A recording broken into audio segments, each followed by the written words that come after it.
Assalamu alaikum. Today we are starting a new chapter number 2, first year chemistry atomic structure. बहुत ही important chapter है। MD cat में इसके बहुत MCQs आते हैं और अदर जो भी एग्जाम्स है उसमें इसके एमसीक्यूज बहुत आते हैं। सो इसका कॉन्सेप्ट, बेसिक कॉन्सेप्ट हम स्टार्ट करने जा रहे हैं कि एटम का जो बेसिक कॉन्सेप्ट है वो कौन सा है। ठीक है, एटम का आइडिया किसने दिया? Number 1, 440 BC two Greek philosophers Democritus Leucippus gave an idea matter is made up of tiny indivisible invisible particles called atomos। 440 before Christian 2 Greek philosophers थे, एक था डेमोक्राइटस और दूसरा था ल्यूसिपस। इन दोनों ने मिलकर एक आइडिया दिया। इन्होंने कहा कि जो भी मैटर है वो टाइनी सब्सटेंसेस से बना हुआ होता है, टाइनी इंडिविजिबल पार्टिकल से बना हुआ होता है जिसको हम डिवाइड नहीं कर सकते, और उसमें इनविजिबल भी पार्टिकल्स होते हैं जिसको हम देख भी नहीं सकते, जिसका नाम इन्होंने रखा एटमोस। ठीक है, 440 बिफोर क्रिश्चियन 2 ग्रीक फिलोसोफर थे, एक था डेमोक्राइटस और दूसरा था ल्यूसिपस।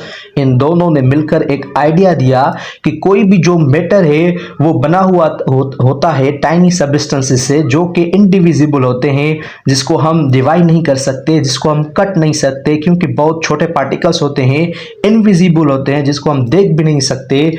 उन्होंने इनका नाम रखा एटमोस।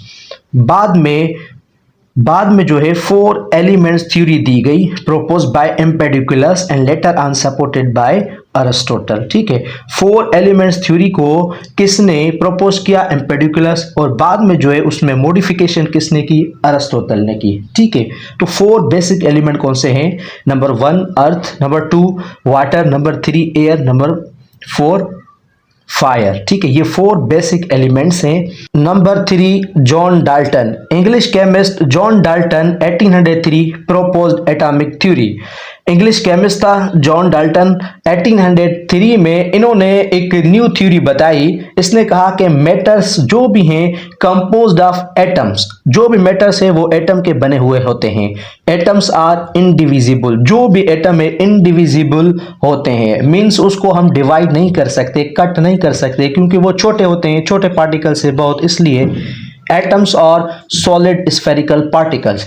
एटम्स जो है सॉलिड स्फेरिकल पार्टिकल्स होते हैं। सॉलिड स्फेरिकल पार्टिकल का मतलब है कि बाल जैसी उनकी शेप होती है और वो स्फेरिकल होते हैं और वो सख्त होते हैं। ठीक है, इसका मॉडल जो है इसको हम कहते हैं सॉलिड स्फेयर मॉडल। ठीक है, number 4 J Thomson 1897। J Thomson discovered electron. J Thomson ने क्या किया? इलेक्ट्रॉन को डिस्कवर किया। तो इन्होंने क्या कहा? He proved atoms are divisible. इसने प्रूव करके बताया कि जो भी एटम्स हैं वो डिविजिबल होते हैं, उसको हम डिवाइड कर सकते हैं।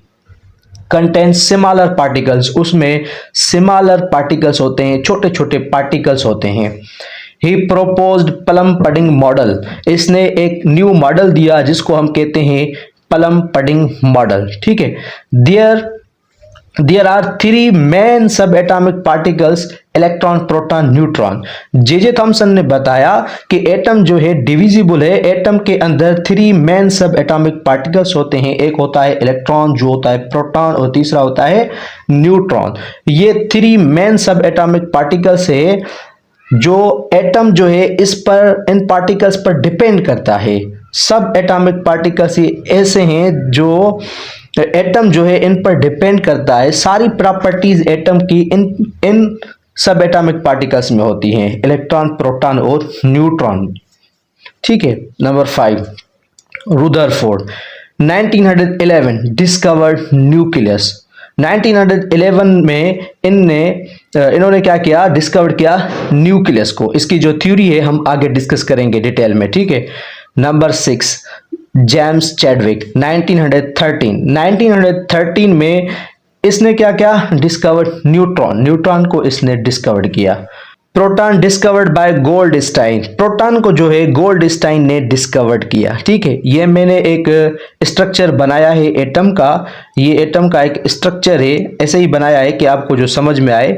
ये जो सेंटर है इसको हम न्यूक्लियस कहते हैं। इसमें प्रोटॉन्स और न्यूट्रॉन्स होते हैं। प्रोटॉन पर पॉजिटिव चार्ज होती है और न्यूट्रॉन पर कोई भी चार्ज नहीं होती, नो चार्ज। इसमें जो स्फेरिकल जो आप देखते हैं सर्कुलर पाथ, इसको आप शेल्स भी कह सकते हैं, इसको ऑर्बिट्स भी कहते हैं, इसको एनर्जी लेवल भी कहते हैं, इसको हम स्टेशनरी स्टेट भी कहते हैं। इसमें जो है इलेक्ट्रॉन्स होते हैं। इलेक्ट्रॉन्स पर नेगेटिव चार्ज होती है, तो इलेक्ट्रॉन जो है इन न्यूक्लियस के इर्द गिर्द चक्कर लगाते हैं, गर्दिश करते हैं, रिवॉल्व करते रहते हैं। ठीक है, तो ये जो था बेसिक कॉन्सेप्ट था चैप्टर नंबर 2 का कि जो एटम है उसका आइडिया किसने दिया। तो इंशाल्लाह हम डिस्कस करेंगे जो भी सारी डिटेल है आगे जाकर के, इसकी डिस्कवरीज कैसी हुई, इलेक्ट्रॉन को कैसे डिस्कवर किया गया, प्रोटॉन को कैसे डिस्कवर किया गया, न्यूक्लियस को कैसे डिस्कवर किया गया, न्यूट्रॉन को कैसे डिस्कवर किया गया। ये जो सारी बातें हैं आगे जाकर हम डिस्कस करेंगे। तो इंशाल्लाह मिलते हैं हम नेक्स्ट वीडियो में, तब तक के लिए अल्लाह हाफिज़।